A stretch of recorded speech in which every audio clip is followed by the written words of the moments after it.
Get ready for the dictation. 10 seconds. 5 seconds. Start. Mr. Speaker, the budget presented by the Finance Minister seems to be very attractive at the beginning, but at the end, it is not so.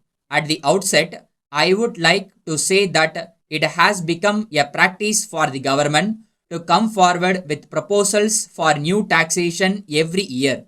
It is said that we have to cover the deficit in the budget, but at the same time, if we look at the other states, we find that many other states also are faced with deficit budgets, but they have not tried to cover the deficits.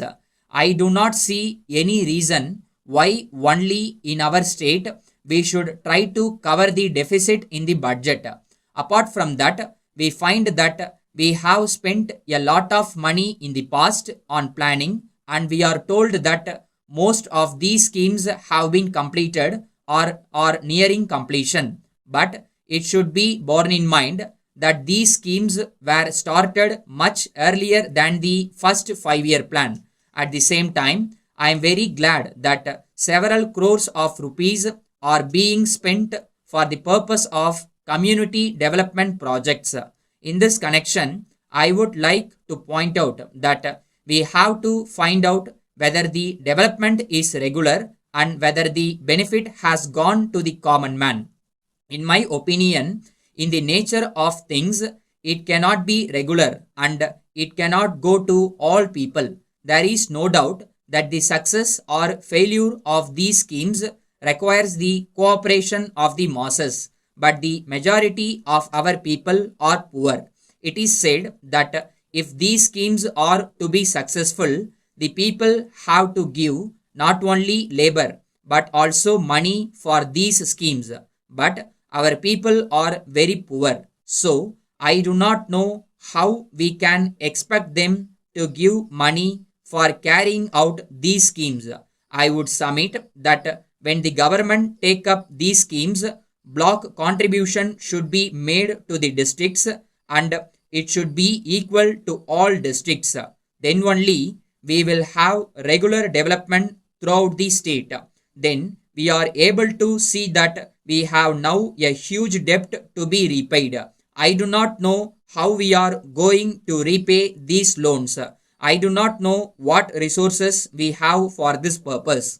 I have no doubt that these are matters which have to be taken into consideration. So far, we have been depending upon the center for this purpose. No doubt, the center has been giving us loans and grants. When we want to start a project or do some other work, we have to go to the center. There may be a lot of delay on this account. At the same time, our requests are not granted in many cases and only in a few cases they are granted.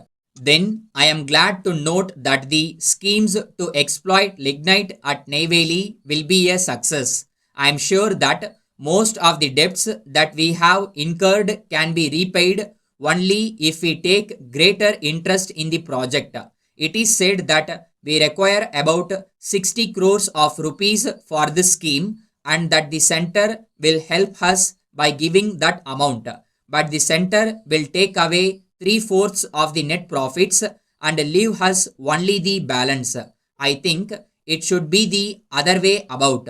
In this connection, I wish to point out that the project is in our state and we are going to work it with our men. In view of this, it is only fair that the center should give us 60 crores of rupees as loan, or they themselves should work for the project and take a small portion of the net profits.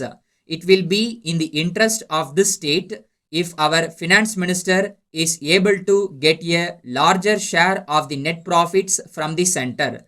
The central government, as we know, are taking away a major portion of the income by way of central taxes. By these means, the central government are taking away most of the tax income from our state, and it is only natural that we should ask them to give us more money from the center pool.